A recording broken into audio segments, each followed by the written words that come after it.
I was interested in your sort of your business that you're starting. Is that something you can talk about, or? Yeah, we can. I don't know how many people from work listen, so I might be letting a cat out of the bag a little bit, but at this point, I don't intend on it completely interfering with my day job, but it will eventually, Right. But and including my boss at work, I've made it perfectly clear to them that they don't pay me enough, because they'll say to me, like, don't you like your job? Like, we're trying to make your job enjoyable for you, because if I'm doing something I don't enjoy, they try and limit it and give me things I do enjoy, which is nice, because I'm very good at what I do, and I'm valuable to them, but not valuable enough for them to give me a paycheck that I consider reasonable, which is the most insulting thing you can imagine to me anyway. Yeah. So I've told my boss that it's not going to be the workload you give me and the bullshit I put up with that's going to make me leave. It's going to be the fact that I can't afford retirement plus, like my life, and it's not like, I don't even have a mortgage, right? So my expenses are beyond utilities and groceries and diapers, and gas money, whatever. It's like I'm not living an extravagant life. So to have money problems at my age because my job doesn't pay me well enough is very frustrating. Considering I'm working for a company that's an industry leading company that it's at top of its game. LG is one of the biggest companies in the world that does some of the best things in the world, and I'm considered an integral part of its operation here in Canada. I find it very insulting that how little they pay me compared to my counterparts in other parts of the world. Like when I was in Korea, I was hanging out with guys that had my same job in other parts of the world, and no matter where they're from, they make twice as much money as I do, easily. Like I met that guy from Wales, Reese. Mm-hmm. He was making more than twice as much as I do in pounds, and the guy in the US was making twice as much as I do in American dollars, which is, the American dollar is worth 68 cents Canadian or something like that, right? And our cost of living is higher than it is down there, and we pay more taxes than they do. Mm-hmm. So my salary in the US would go twice as far as it does in Canada, and he's making 3 times as much in value, right? So it's maddening to see these people live these lives that they can afford pickup trucks, and they can afford to go on nice vacations and still save for retirement, when I'm having a hard time paying for diapers, so that's the hard part. So I don't know, and it sucks because I know that if they, and I feel like the more I talk about it with them, I feel like I'm devaluing myself, because they're like, oh, Chris is whining about money again, and it's like, yeah, but you make more money than I do. Why is it okay for and part of the reason was the way LG works is when you get a promotion, they give you a percentage increase on your salary. It's not based on the job you're doing, it's based off what you're making before. And the job I had before at LG is I was a technician on the road.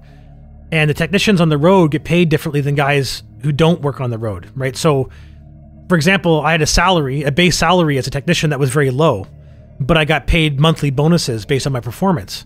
And my bonuses were more than half of my paycheck, right? So when I took this job, I lost all those bonuses, but I got a 5% increase on my measly salary. Oh, right. Right.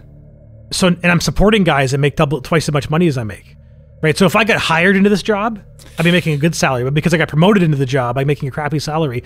And anytime I talk to HR about it, or my bosses, they say, sorry, LG doesn't negotiate. It's take it or leave it. Right. But then I get made to feel like if I leave, I'm abandoning the company, and I'm turning my back on better opportunities.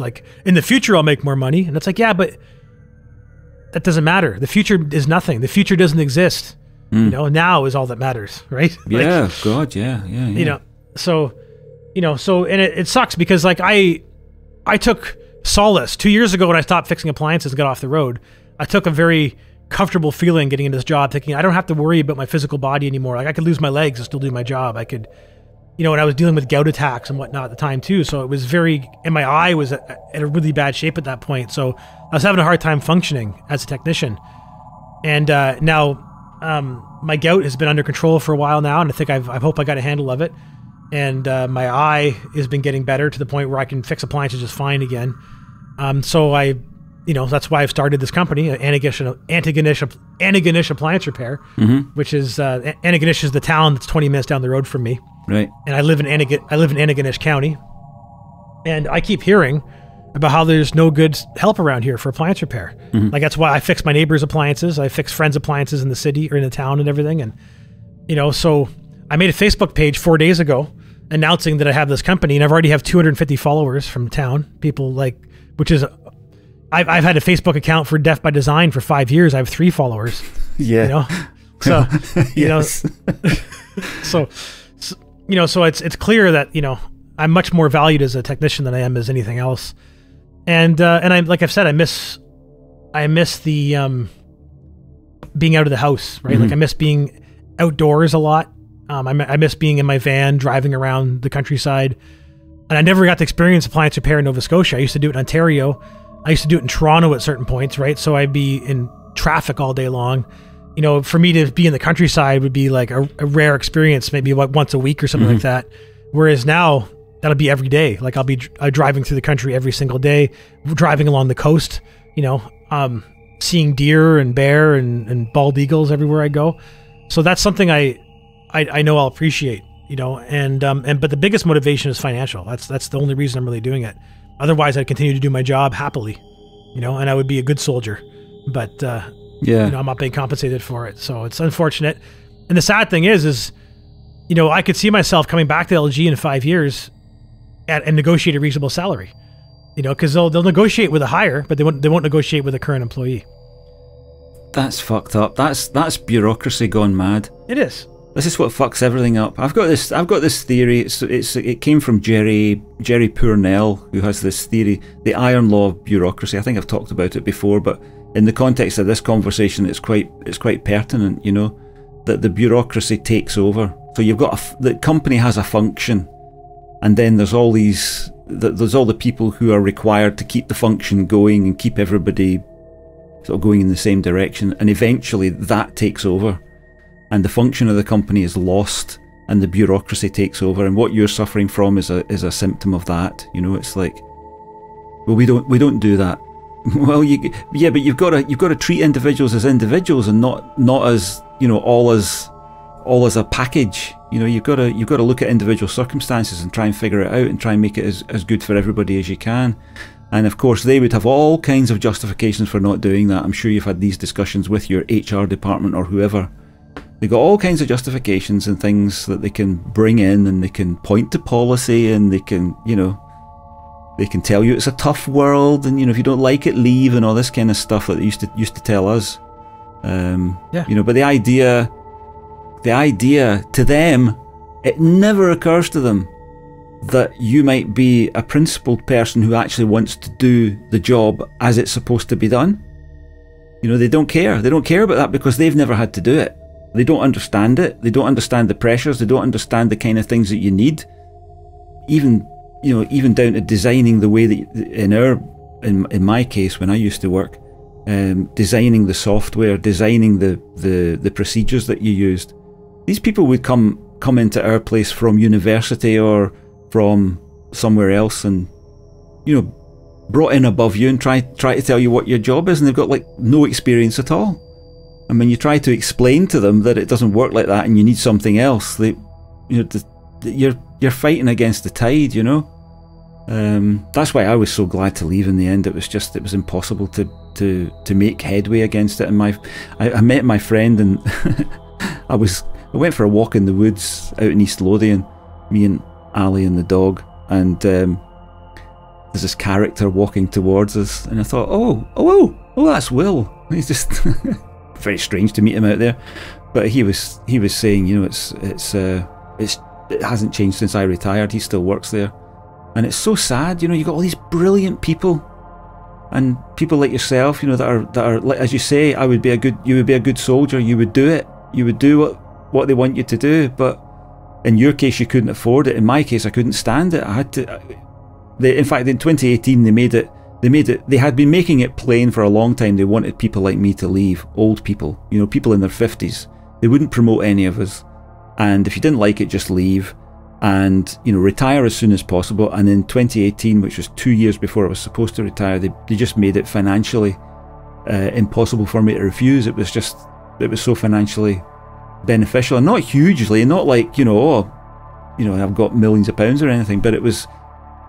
I would have had to stay until I was 64. Now I would have to still be working now. I would just be stopping now. to make the same amount of money as they were going to give me to leave. Yeah. At 58. So I mean, they don't understand. So I think you're doing the right thing. So do you think?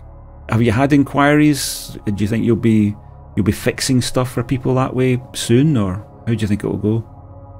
Well, yeah, I unfortunately haven't had a phone call yet, but I mean, I've only been this popularity in Facebook started last night. I had 2 followers yesterday morning, and now I have 250 this morning. So clearly somebody told something to somebody, right. And got people's attention. So that's good. But yeah, I got business cards that are being printed, so I'm going to be picking them up next week when they at the local print shop, and I'm going to hand them out to every place in town that sells appliances. Well, there's 2 places in town that sell appliances, and I'll take them to the hardware stores, put some flyers up at communal bulletin boards, and yeah, I'm pretty. And then once I get the Google thing, because if you Google Anagonish appliance repair, I'm not on Google yet, so I have to. Google's kind of ridiculous. They want like videos of me like with broken appliances and tools and. Really? Which I have all that stuff. I have all that stuff outside. Like it's already ready to go. So, what do they want that for? To prove I'm actually the business I say I am. Oh, this is when you're trying to list a business on Google. Yeah, exactly. Yeah. Right. Because it used to be much easier. You just tell Google your business, and they send you a postcard, and then you enter that code in on the postcard. As long as it showed up to the address you said you were at, then you're that business now. But I guess there've been too many people have, somehow defrauded people with fake businesses that it's. Because, like, for example, like I know that there's companies, like say it's a common scam in Toronto right now is locksmithing, right? So they'll say you're a locksmith company, and you'll look on Google and there'll be like 20 or 30 locksmith companies in your area, but they're all the same company, but their addresses are all fake, right? So you think you're dealing with a competition, but you're dealing with a monopoly, and then they rip you off once you get to your house. They'll tell you it's $40 to unlock your door. And then they get there and they go, oh, your lock's, I can't pick this lock. This lock's not pickable. So I'm going to have to drill the lock out. That's going to be $200 labor, and you got to pay $400 for a new lock. But you're standing outside your house with no keys. You got to get in your house. So you pay it, right? And then it turns out the lock was very easily pickable, and there's no reason for them to do any of that shit to you, because, but, that kind of stuff. Now, luckily I'm a handy guy, so I don't fall victim to that kind of stuff. I would just open a window, let myself in the house, right, and lock myself out, Yeah. But... so that's just the way, there's a lot of that going on. So Google's doing their best to try and keep that from happening, which is good. I mean, it's not a bad thing. It's just absurd when you're legit and you realize what they make you do. Because I made a video already, but it was cut up into pieces. Because like, they want a video of tools, you showing your job, you doing something digital, like so you editing your own website or having something open that only you would have access to on your computer, and they want a shot of the address, right? Now, my driveway is like 300 meters long, right? So like they want the video to be less than 2 minutes too. So there's no way for me to get from like the sign at the end of my driveway back to my van, into my garage, and then back down to my basement where my computer is. So I'm gonna they said you have to. So what I'm gonna do is I'm gonna have my van opened up, the garage opened up, everything open. I'm gonna get on my dad's got this thing called a side-by-side, which is sort of like a four-wheeler, but it's for 2 people to sit on it. Mm-hmm. And so I'm gonna have that thing going, and I'm gonna race to the end of the driveway. Well, I'll start at the end of the driveway, get the address, race to my van in this thing, and then go to the garage, and then run into my studio here, and then film my website editor open. And hopefully that'll be good enough for Google to say, okay, this guy's who he says he is. He fixes appliances. A whole bunch of hoops to jump through. You couldn't make a normal speed video and speed it up to 2 minutes. Maybe I could, but I sent them a video that had editing in it already, and they said that no editing is allowed. So I don't know if they consider it editing or not. Gee whiz. That's bizarre. I didn't know any of that. That's interesting to know. Well, in their mind, they picture me as I have a shop in town, right? So my van's sitting in front of the shop, the computer's in the door, so I just basically like stand outside the business, do like a panorama with the phone, and then walk inside the business and say like, here's my computer, here's my website. Yeah. They don't realize that like I'm on a 17-acre property with everything's all spread out, This is exactly the same thing, Chris. This is the bureaucracy gone mad. Yeah, you're right. It is. You should be able to say this is the world now. The world is filled with this bureaucratic shite. You should be able to contact a person and say, look, my business isn't like that. And then you explain what you are and how it works, and you say, what can I send you that will convince you that that is what's going on? And then you're dealing with a person who has a view of the world. And if it happens to coincide with your view of the world, then you everything is rosy. But it's not like that. You could speak to somebody who has the same view as the world, but they're in a bureaucracy that oppresses them to get them to do the shit. Yeah. Yeah, true. That then affects you. It's the older I get, the more annoyed I get about it. It's ruining everything. Aeroplanes fall out of the sky because of bloody bureaucracy. Yep. Wars happen because of bureaucracy. Exactly. So it's stupid. So my plan right now is get that going too, and then there's another town called New Glasgow, which is about an hour drive, maybe 45-minute drive this way. So I'm going to go to a couple of client shops there and let them know that I'm here in town and let them know my rates. And then there's another town called Port Hawkesbury. That's another hour and 20 minutes that way towards Cape Breton.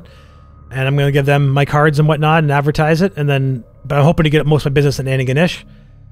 And there's a couple other things that I really probably shouldn't talk about in case it gets back to work I got in works. Don't do that then. Yeah.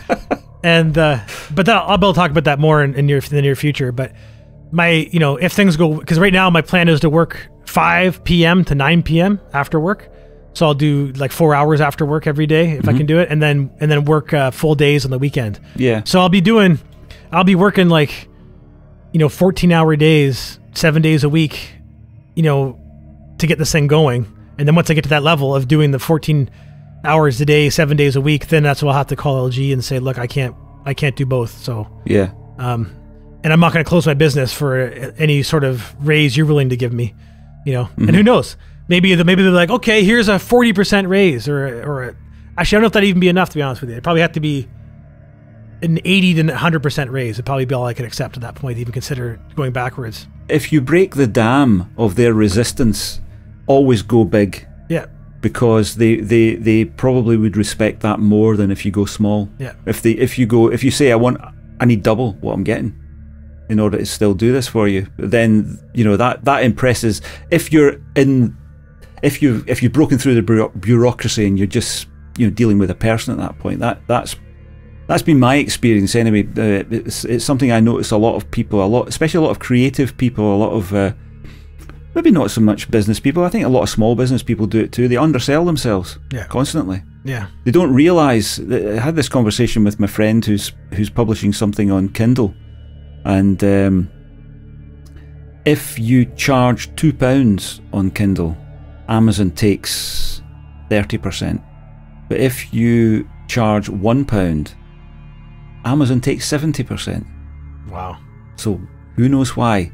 So I was trying to say to my friend, we'll charge £2, and he said, oh, but it's just a short story. I don't think anybody... I said, look, if somebody's going to pay £1, they'll pay £2 if they want your story. It's not a lot for a story, is it? And I think a lot of creative people sort of think, well, if I price it low down, I'll sell more.